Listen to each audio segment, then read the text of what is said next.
Hello বন্ধুরা, আসসালামু আলাইকুম। আশা করি সবাই ভালো আছেন। আজকে এই ফুলের ড্রয়িং এবং পেইন্টিং ভিডিও করে দেখাবো। এটা একটা খুব সুন্দর একটা পিওনি ফুল। তো আমি চেষ্টা করেছি ড্রয়িং সহ এটার ভিডিও দেওয়ার জন্য। তো দেখুন আমি কিভাবে পিওনি ফুলটা এঁকে নিচ্ছি প্রথমে পেন্সিল দিয়ে। একটা ফুল আঁকতে গেলে প্রথমে খেয়াল রাখতে হবে প্রথমে কোন পাপড়িটা দিব। কোন পাপড়িটা মানে সরাসরি স্পষ্ট আরকি। সেদিকে সেই দিকটা মাথায় রেখে তারপরে যদি আমরা মানে ড্রয়িংটা করি তাহলে কিন্তু খুব সুন্দরভাবে প্রত্যেকটা ফুলের পাপড়ি সুন্দরভাবে বোঝানো যায়।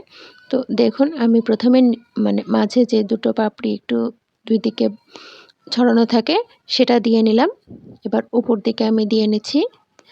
তো প্রত্যেকটা পাপড়ি কিন্তু এখানে আমি এঁকে বুঝিয়ে দিয়েছি। তো যারা ড্রয়িং ভিডিও লাগবে না, ভিডিওটা যেহেতু আজকের বড় তো আমি বলে দিচ্ছি 7.5 মিনিটের পর থেকে 7 মিনিট 8 মিনিটের পর থেকে দেখবেন তাহলে আপনারা পেইন্টিং ভিডিও পেয়ে যাবেন। আর যদি মনে করেন যে ড্রয়িংটাও দেখা দরকার তাহলে পুরো ভিডিওটা ভালো মতো দেখবেন।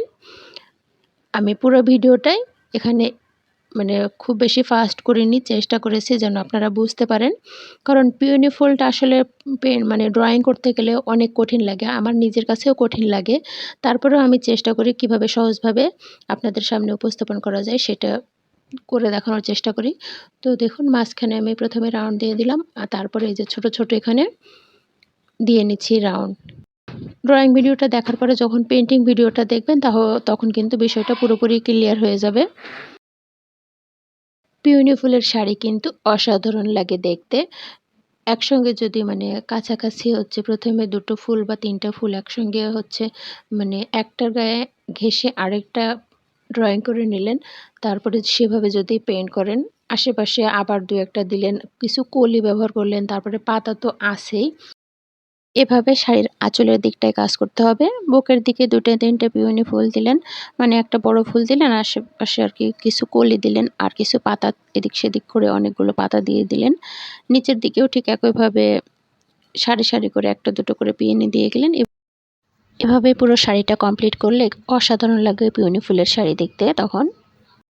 আমি এখানে আপনাদের দেখিয়ে দিচ্ছি কিভাবে সিঙ্গেল, সিঙ্গেল পিওনি ফুল পেইন্ট করবেন। এভাবে আপনারা প্রথমে আগে ড্রয়িং করে নেবেন ভালোমতো। ড্রয়িংটা যদি পারফেক্ট হয় তাহলে কিন্তু পিওনি ফুলের পেইন্টিংটাও খুব ভালো লাগে। আজকে আমি আপনাদের সাথে ট্রান্সপারেন্ট পদ্ধতিতে পিওনি ফুলের পেইন্ট করে দেখাবো। আর এভাবে ট্রান্সপারেন্ট পদ্ধতিতে পিওনি ফুল করলে কিন্তু অসাধারণ হয়। একটুও শক্ত হয়ে যায় না। তো এই যে এই জায়গাটাতে আমার একটু ভুল হয়ে গেছে, যার কারণে এখানটাতে আমি মুছে ঠিক করে নিচ্ছি। রাবারটা কাছে রেখেছি যেন কোথাও ভুল হলে আমি সাথে, সাথে সেটা ঠিক করে নিতে পারি। তো এভাবে কিন্তু আপনারা আগে খাতাতে প্র্যাকটিস করে নেবেন। বেশ ২-৩ বার প্র্যাকটিস করে নিলে যখন হাতটা ইজি হয়ে যাবে তারপরে কিন্তু শাড়িতে মানে ড্রয়িং করেও করতে পারেন বা ছাপ দিয়েও করতে পারেন। আবার চাইলে কিন্তু মানে সরাসরি তুলি দিয়েও কিন্তু এভাবে এঁকে নিয়ে করা যায়। সেভাবেও কিন্তু করতে পারেন। তো এই যে দেখুন আমার ডান সাইডের কিন্তু প্রত্যেকটা পাপড়িগুলো দেয়া শেষ। এখন আমি বাম সাইডের পাপড়িগুলো দিয়ে নিচ্ছি। এই পাপড়িগুলো আসলে একটার ভেতর দিয়ে আরেকটা করা, যার কারণে একটু বুঝে শুনে করতে হয়। নাহলে কিন্তু ভুল হয়ে যায়।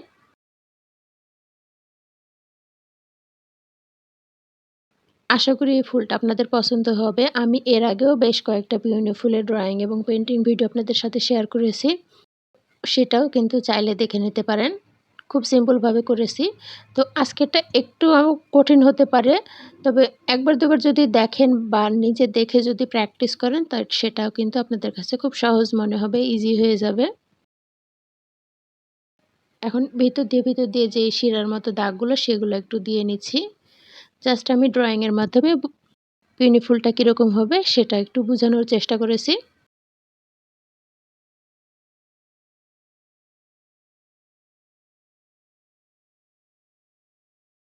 এদিকের এই পাপড়িটা কমপ্লিট করা হয়নি, তাই এটা এখানে আবারও আমি করে নিলাম। তো এই যে কিন্তু আমার পিওনি ফুলটা এখানে প্রায় কমপ্লিট। এই জায়গাটাতে আমার একটু ভুল হয়ে গেছিলো, জাস্ট এজন্য মুছে ঠিক করে নিলাম। একটু খেয়াল করবেন। এই তো আমার ফুলটা কিন্তু হয়ে গেছে।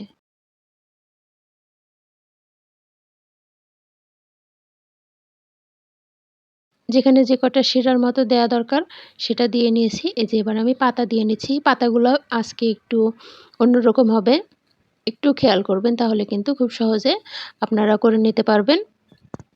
আমি আবারও বলে দিচ্ছি, যারা ড্রয়িং ভিডিওটা দেখতে চান না তারা 7.5 মিনিটের পর থেকে দেখবেন। 7.5 মিনিট বা 8 মিনিট পর থেকে দেখলে কিন্তু আপনারা পেন্টিং ভিডিওটা পেয়ে যাবেন। যেহেতু এই ফুলটা কঠিন সেজন্য আমি এটা ড্রয়িং সহ আপনাদের সাথে শেয়ার করেছি। আমি যেহেতু টিউটোরিয়াল ভিডিও মানে আপনাদের সাথে শেয়ার করি, আমি চেষ্টা করি এটা ড্রয়িং। আমি কোনো একটা ফুল পেইন্ট করে দেখালাম কিন্তু সেটা আপনারা বুঝতে পারলেন না। পেইন্টিংয়ের মাধ্যমে তো ফুলটার মানে সৌন্দর্যটা ফুটিয়ে তোলা যায়, কিন্তু যদি ড্রয়িং পারফেক্ট না হয় তাহলে কিন্তু পেইন্টিং যত ভালো করেই করুন সেটা কিন্তু সুন্দর হবে না। এজন্য আমি চেষ্টা করি ড্রয়িং সহ ভিডিও দেওয়ার। তারপরেও কিছু কিছু সময় হয়তো একটু তাড়া থাকে বা কোনো এক ঝামেলার জন্য হয়তোবা ড্রয়িং ভিডিও অনেক সময় শেয়ার করা হয় না। তো তারপরেও যদি আপনাদের বুঝতে কোথাও কোনো সমস্যা হয় অবশ্যই আমাকে কমেন্ট বক্সে জানাবেন। আমি চেষ্টা করব আপনাদের সাথে মানে সব বিষয়গুলো ভালো মতো ক্লিয়ার করে যেন বুঝাতে পারি।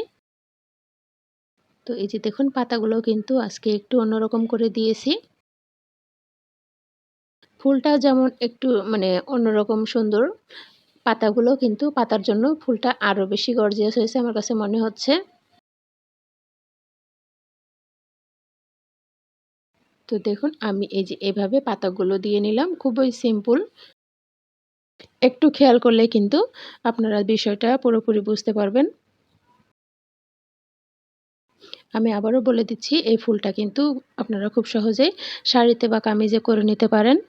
আর শাড়িতে করার ক্ষেত্রে অবশ্যই একটা একটা করে ফুল না দিয়ে একটু গুচ্ছ আকারে যদি ফুল দেন তাহলে কিন্তু খুব ভালো লাগে দেখতে। আমার ফুলটা প্রায় আঁকা শেষের দিকে। তো আশা করি আজকের পিওনি ফুলের ড্রয়িং ভিডিওটা আপনাদেরকে ভালো মতো বোঝাতে পেরেছি। আর যদি আপনাদের কোথাও কোনো বুঝতে অসুবিধা হয় অবশ্যই আমাকে কমেন্ট বক্সে জানাবেন।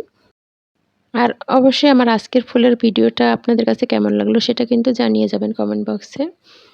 এদিকে আমি রং নিয়ে নিচ্ছি। প্রথমে আমি সাদা রংটা নিলাম, এনকে বাইন্ডারের মিশ্রণ, তারপরে নিয়েছি মিষ্টি রং, হলুদ রং নিয়েছি সামান্য, আর নিয়েছি লাল রং। আর এদিকে আমি সবুজ রং নিলাম পাতার জন্য। আর মাঝখানে এখানে আমি দেখুন নিউটেক্স নিচ্ছি। আমি যে এনকে বাইন্ডারের মিশ্রণ নিলাম সেটা দিয়ে সাদা রংটা ফুটতেছিল না, যার কারণে এখানে আমি নিউটেক্স নিলাম। তার সঙ্গে আমি মানে যতটুকু নিউটেক্স নিচ্ছি ততটুকু আমি পানি নিয়ে এখানে একটা মিশ্রণ তৈরি করে নিচ্ছি। ভালো মতো নিউটেক্সটাকে আমি মিশিয়ে নেব। নিউটেক্সটা মেশানোর পরে আমি এর মধ্যে বাইন্ডের মিশ্রণটা দিয়ে নিচ্ছি। তো দেখুন এখানে আমি প্রায় হাফ চামচের মতো নিউটেক্স নিয়েছি আর হাফ চামচের মতো পানি নিয়েছি, নিয়ে ভালো মতো আগে নিউটেক্সটাকে মিশিয়ে নিয়েছি। তারপর এর মধ্যে আমি এনকে বাইন্ডারের মিশ্রণটা দিয়ে নিয়েছি। তো সব মিলিয়ে টোটাল আমার হচ্ছে এখানে 2 চামচের মতো হবে হয়তোবা। তো প্রথমে আমি উপর দিকে সেই সাদা রংটা দিয়ে নিচ্ছি, নিউটেক্স দিয়ে যে রংটা তৈরি করলাম। তারপরে আমি নিচ দিক দিয়ে এই যে মিষ্টি কালারের সাথে আমি হলুদ রংটা মিশিয়ে এটাকে একটু হালকা করে নিয়েছি। কিছুটা বাঙ্গি কালার টাইপের আর কি, হলদে বাঙ্গি কালার যেটা হয় সেই টাইপের করে নিয়েছি। নিয়ে আমি সেই কালারটা দিয়ে নিচ্ছি। তো আমি একটা একটা করে পাপড়ি করার চাইতে আমি বেশ কয়েকটা পাপড়িতে আগে প্রথমে সাদা রংটা দিয়ে নিচ্ছি আমার কাজের সুবিধার জন্য। যেখানে যেখানে আমি বাঙ্গি কালার মিষ্টিটা ইউজ করব মানে বাঙ্গি কালারটা ইউজ করব সেখানে সেখানে আমি সেই কালারটা দিয়ে নিচ্ছি। আর এদিকে আপনাদের সাথে আমি বলে দিই মিষ্টি কালারটা কিভাবে রেডি করবেন। মিষ্টি কালারটা রেডি করার জন্য হচ্ছে মেজেন্টা কালার নেবেন আর হচ্ছে হলুদ কালার নেবেন। হলুদ কালারের রংটা একটু কম দিবেন, আর হচ্ছে মেজেন্টা যে পিঙ্ক কালার সেটা একটু বেশি নেবেন, তাহলে কিন্তু খুব সুন্দর একটা মিষ্টি কালার আসবে। আর সেটাতে যখন আপনি এটার কালারের ভেরিয়েশন নিয়ে আসবেন তখন সেটাতে হলুদের পরিমাণ যদি আপনি হলুদ রঙের দিকে যদি বেশি বাড়াতে চান তাহলে হলুদ রঙটা একটু বাড়িয়ে নেবেন। তো দেখুন এই জায়গাটাতে আমার রঙটা একটু বেশি মনে হচ্ছিল, তাই আমি এখানে তুলিটা একটু পানিতে ভিজিয়ে নিয়ে সেটার মাধ্যমে আমি রঙটা উঠিয়ে নিলাম। তারপরে আবার একটু শুকনো কাপড় দিয়ে ভালো মতো একটু ঘষিয়ে নিলাম, তাহলে কিন্তু রঙটা অনেকটাই হালকা হয়ে গেছে। তো এই যে আমি যে জায়গাতে আমি সাদা রঙটা দিয়ে নিলাম সেখানে সেখানে আমি এখন এই যে এই কালারটা দিয়ে নিচ্ছি। তো পুরাটা কিন্তু আমি পাপড়িগুলোনের পুরোটা কিন্তু দিয়ে নিচ্ছি না, উপর দিকে সাদা রাখতেছি, নিচ দিক থেকে একটু ডার্ক কালার করে নিচ্ছি। মাঝে বলে নিই, ট্রান্সপারেন্ট পদ্ধতিতে আপনারা যেভাবে রং তৈরি করবেন, 1 চামচ বাইন্ডার, 1 চামচ এনকে, তার সাথে আপনারা 12 থেকে 15% মতো অ্যাক্রিলিনের রং দিলেই কিন্তু খুব সুন্দর আপনারা ট্রান্সপারেন্ট পদ্ধতিতে রং তৈরি করে নিতে পারবেন। এবার মাঝখানে হচ্ছে আমি গাঢ় কালারটা করার জন্য আমি হচ্ছে এই মিষ্টি কালারের সঙ্গে আমি আবারও হচ্ছে একটু লাল মিলিয়েছি, কোথাও একটু হচ্ছে আবারও মেজেন্টা পিঙ্ক মিলিয়ে আমি কালারগুলোকে হালকা গাঢ় কালার করে আমি এই যে রংটা দিয়ে নিচ্ছি। এখন কিন্তু রং করা সহজ, জাস্ট হচ্ছে আমরা উপর দিকে হচ্ছে হালকা কালার করে নেব। হালকা কালারের জন্য প্রথমে তো আমরা হচ্ছে সাদা যে কেমিক্যালটা রেডি করলাম সেটা দিয়ে নিব, আর নিচ দিক দিয়ে এই যে একটু করে গাঢ় কালার করে দেবো। আর এদিকে দেখুন আমার ক্যামেরাটা যে অফ হয়ে গেছিলো আমি খেয়াল করিনি, আমার রং করা হয়ে গেছে। ক্যামেরার দিকে তাকিয়ে দেখি আমার ক্যামেরা স্টপ হয়ে রয়েছে। তো এর মাঝে আমার ফুলটা শেষ, ফুলে আমি আবারও হচ্ছে সেকেন্ড ওয়াশের কাজ করব। তো এখন এ পর্যায়ে কিন্তু দিলে হবে না, কালারটা ভালো মতো বসবে না। এই কালারটা একটু শুকিয়ে যাক, এর মাঝে আমি পাতার রংটা করে নিচ্ছি। আর পাতাতে আমি দেখুন এই যে সবুজ রংটা যে এখানে আমি নিয়েছি না, এই সবুজ রঙের সঙ্গে আমি সামান্য পরিমাণ হচ্ছে এই যে মিষ্টি যে কালারটা আমি নিয়েছি সেই কালারটা অ্যাড করে দিয়ে এরকম শ্যালো একটা কালার নিয়ে এসেছি, সেটা দিয়ে এখন আমি হচ্ছে পাতাগুলো পেইন্ট করে নিচ্ছি। আর পাতাতেও আমি হচ্ছে কোথাও একটু ডার্ক করেছি, কোথাও হালকা করেছি। যেখানে হালকা করেছি সেখানে আমি এনকে বাইন্ডারের মিশ্রণ যেটা আছে সেটা একটু করে দিয়ে নিচ্ছি। আবার কোথাও একটু কালারফুল করার জন্য আবার হচ্ছে তুলির মাথায় খুবই সামান্য পরিমাণ একটু করে আমি হচ্ছে মিষ্টি কালারটা নিয়ে দিয়ে নিচ্ছি। দিয়ে এভাবে আমি হচ্ছে পাতাগুলো পেইন্ট করে নিব। তো এই যে দেখুন এই জায়গাটাতে আমি হালকা হচ্ছে করলাম, শুধু তুলিতে আমি এনকে বাইন্ডারের মিশ্রণ দিয়ে নিলাম। এবারে যে তুলির মাথায় খুবই সামান্য পরিমাণ আমি রংটা মিষ্টি কালারের যে রংটা সেটা দিয়ে নিলাম। পাতাগুলো তাহলে একটু কালারফুল হবে, খুব বেশি না, খুবই সামান্য পরিমাণ। এভাবে কিন্তু আমি সবগুলো পাতা পেইন্ট করে নেব। তো বন্ধুরা, আমার ভিডিওগুলো আপনাদের কাছে কেমন লাগে সেটা অবশ্যই আমাকে কমেন্ট বক্সে জানিয়ে যাবেন। ভিডিওটি ভালো লাগলে ভিডিওর নিচে লাইক দিতে ভুলবেন না।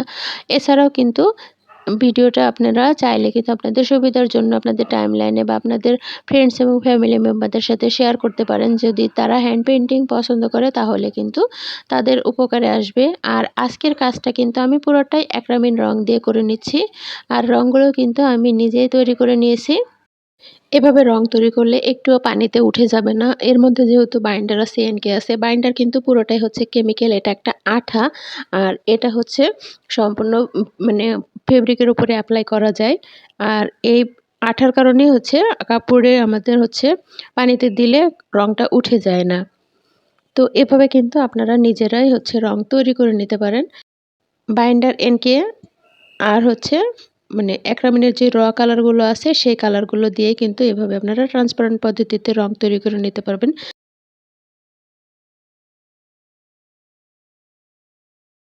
সানফ্লাওয়ার কিট দিয়েও কিন্তু খুব সুন্দর পেইন্ট করা যায়, কিন্তু সেই রঙগুলো দিয়ে পেইন্ট করতে গেলে রঙগুলো মানে কাপড়গুলো অনেক বেশি শক্ত হয়ে যায়, অনেক বেশি আঠালো হয়। আর এভাবে রং করলে কিন্তু কাপড়টাও অনেক সফট থাকে। আর আমি আজকে যেভাবে আপনাদের করে দেখালাম এই পদ্ধতিতে কিন্তু আপনারা সুতি কাপড়ে, আমি তো এখানে যেটা দেখাচ্ছি এটা কিন্তু পুরোটাই কটন কাপড়, এভাবে কিন্তু আপনারা muslin, semi muslin, cotton, organza এই ধরনের কাপড়গুলো নিয়ে কিন্তু খুব সহজেই আপনারা পেইন্ট করে নিতে পারেন। তো এদিকে দেখুন আমি কিন্তু এখন সেকেন্ড ওয়াশের কাজ করতেছি, আর সেকেন্ড ওয়াশে আমি কিন্তু এখন একটু ডার্ক করে কালারগুলো অ্যাপ্লাই করতেছি। সেকেন্ড ওয়াশের কাজ শেষে আমি এখন এগুলো নিয়ে একটু করে আউটলাইনার দিয়ে নিচ্ছি, যেন ফুলের লুকটা আরও বেশি সুন্দর হয়। তো আপনারা চাইলে কিন্তু এভাবে রেখে দিতে পারেন বা হচ্ছে আউটলাইনার এভাবে একটু করে দিয়ে নিতে পারেন, তাহলে কিন্তু ফুলটা অনেক বেশি সুন্দর হয়। তো এই যে ডার্ক কালার করার জন্য আমি যে মিষ্টির কালারটা করেছি তার মধ্যে হচ্ছে মেজেন্টা পিঙ্ক দিয়েছি, আর এই যে রেড কালারটা রেখেছিলাম সেই রেড কালার দিয়ে আমি কালারটাকে একটু গাঢ় করে নিয়েছি, আর সেটাই আমি এখন আউটলাইনার হিসেবে ইউজ করতেছি। আর সেকেন্ড ওয়াশের আমি ডার্ক যেটা করলাম মিষ্টি পিঙ্কের সঙ্গে শুধু আমি মানে মেজেন্টা পিঙ্ক একটু অ্যাড করে এটাকে একটু গাঢ় কালার করে নিয়েছি। আর পাতাতেও দেখুন একইভাবে আমি হচ্ছে আউটলাইনার দিয়ে নিচ্ছি। আর পাতাতে আউটলাইনার দেওয়ার জন্য আমি পাতাতে যে রংটা ইউজ করলাম তার সাথে আমি সবুজ রংটা একটু দিয়ে এটাকে আরও একটু গাঢ় করে নিয়েছি। তো এই যে আমার ফুলের ফাইনাল লুক। এতক্ষণ কষ্ট করে ভিডিওটি দেখার জন্য আপনাদেরকে অসংখ্য ধন্যবাদ। আজকের ভিডিওতে ভুল ত্রুটিগুলো ক্ষমাসুলভ দৃষ্টিতে দেখবেন। যারা আমার চ্যানেলটি এখনও সাবস্ক্রাইব করেনি প্লিজ চ্যানেলটি সাবস্ক্রাইব করে সাথেই থাকবেন। আর যারা সাবস্ক্রাইব করেছেন তাদেরকে অসংখ্য ধন্যবাদ। সবাই ভালো থাকবেন, নিরাপদে থাকবেন। টাটা।